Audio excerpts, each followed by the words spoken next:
Hello friends, welcome back to the YouTube channel dictation club. आज का dictation आनंद मासिक पत्रिका अंक 21 से लिया गया है, जो कि 4 स्पीड 80 शब्द प्रति मिनट, 90 शब्द प्रति मिनट, 100 शब्द प्रति मिनट और 120 शब्द प्रति मिनट की गति से डाला जाएगा। इसको आप अपनी स्पीड के अनुसार चयन करके लिख सकते हैं। इसकी पीडीएफ आपको अलग से चाहिए तो नीचे डिस्क्रिप्शन बॉक्स से आप टेलीग्राम चैनल ज्वाइन कर लीजिए। वहाँ आपको इसकी लिंक पिंड मिल जाएगी। और आपको अगर डिक्टेशन पसंद आता है तो वीडियो को लाइक कर दीजिए और चैनल को सब्सक्राइब कर लीजिए। तो ज़्यादा समय ना लेते हुए डिक्टेशन स्टार्ट करते हैं 5 सेकंड के बाद।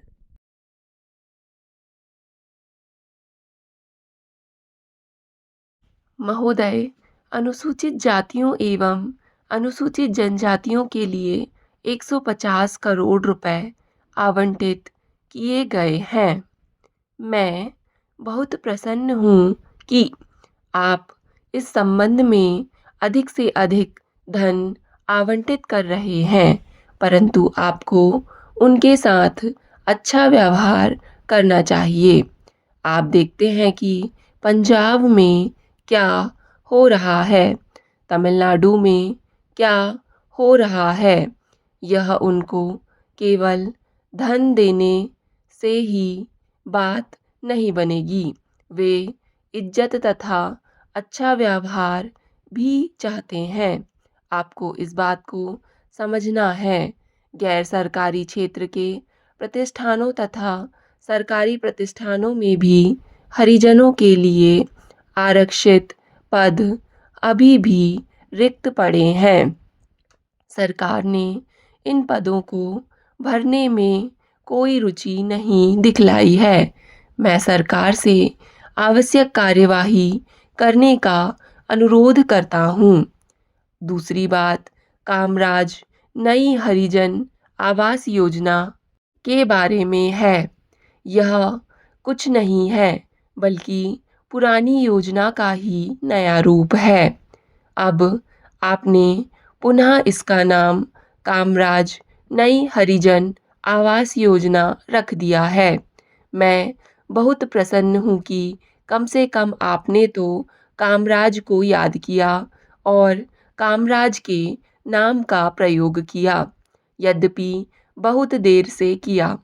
कम से कम चुनाव के दौरान आप प्रयोग कर रहे हैं, सोच रहे हैं, जिससे कि आपको वोट मिलेंगे।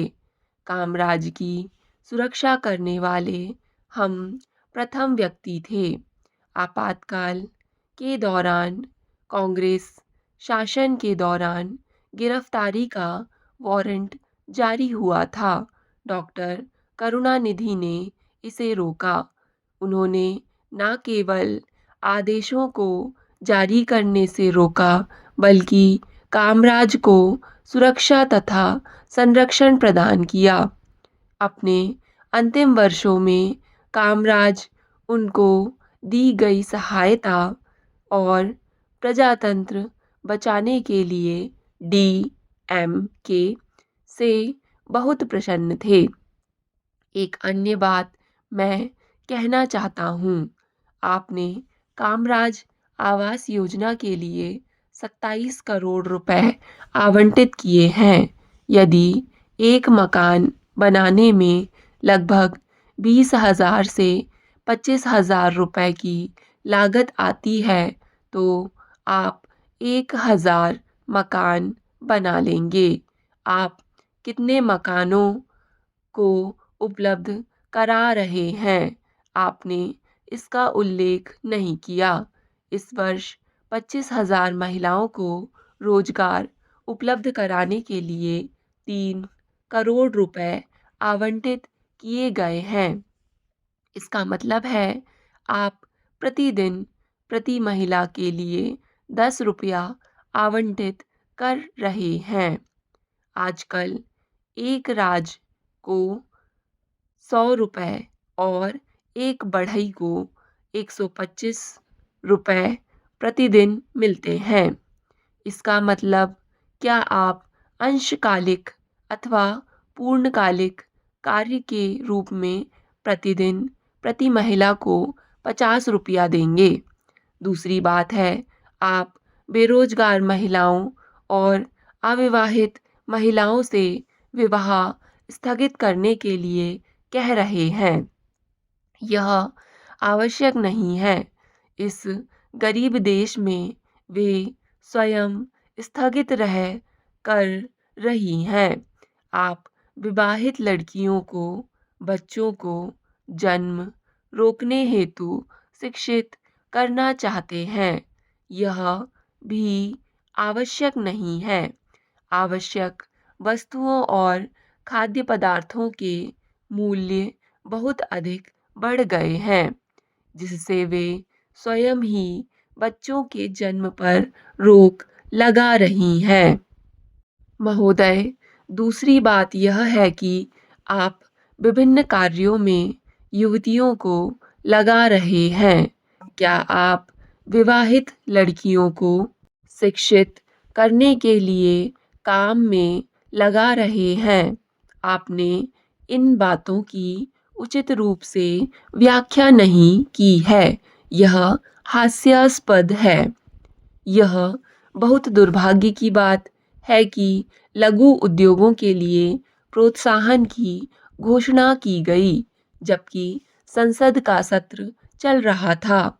मैं लघु क्षेत्र के लिए प्रोत्साहनों का विरोध नहीं कर रहा हूँ, किंतु मैं सरकार ने जिस ढंग से इसकी घोषणा की, उसका विरोध कर रहा हूँ।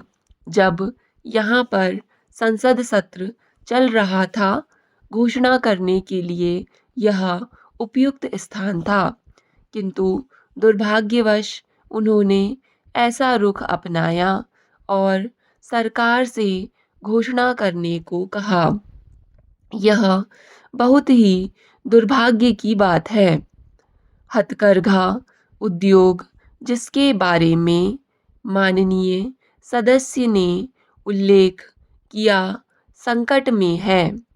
तमिलनाडु में 35 लाख बुनकर हैं और हथकरघा उद्योग कृषि के बाद दूसरा सबसे बड़ा उद्योग है, किंतु आप उनको कपास और सूत उपलब्ध ना करा सके। इसके विपरीत आप कपास और सूत विदेशों से निर्यात कर रहे हैं।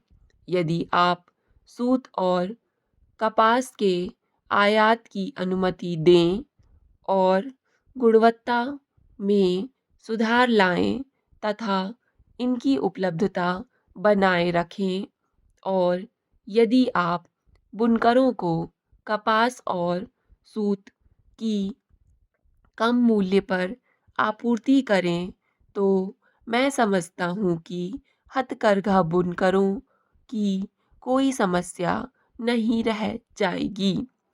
आपने हथकरघा बुनकरों की आवास योजना को पुनः सक्रिय करने के बारे में उल्लेख किया। मैं जानना चाहता हूँ कि राष्ट्रपति शासन के 6 महीनों में कम से कम कितने मकान बनाए गए? आपने कहा कि इस वर्ष कम से कम 2000 नए मकान बनाए जाएंगे, किंतु मुझे विश्वस्त सूत्र से ज्ञात हुआ है कि बुनकरों के आवास के लिए एक भी मकान का निर्माण आरंभ नहीं किया गया है। यह केवल कागजों में है।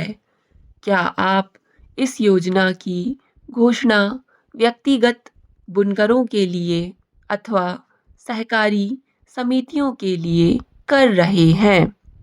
बिक्री कर के बारे में मैं जानना चाहता हूँ कि क्या आप एक ही बार कर लगाने के इच्छुक हैं अथवा अनेक बार? एक ही बार कर लगाने से न केवल उपभोक्ता को ही बल्कि व्यापारियों को भी मदद मिलेगी। अतः सरकार से एक ही बार बिक्री कर लगाने का अनुरोध करता हूँ। उपाध्यक्ष जी, संघीय व्यवस्था में कोई भी यह नहीं चाहेगा कि संसद किसी राज्य का बजट पास करे। हम भी कोई खुशी से इस काम को नहीं कर रहे हैं और मैं समझता हूँ कि सरकार भी इस काम को कोई खुशी से नहीं कर रही है, सिर्फ मजबूरी है। इस मजबूरी के लिए जिम्मेदारी हमारे उन मित्रों की है जो तमिलनाडु में उस समय सरकार में थे। वह अच्छे तरीके से जानते हैं कि उनका अपना झगड़ा था। स्टॉप। डिक्टेशन पसंद आए तो वीडियो को लाइक तथा चैनल को सब्सक्राइब ज़रूर करें। धन्यवाद।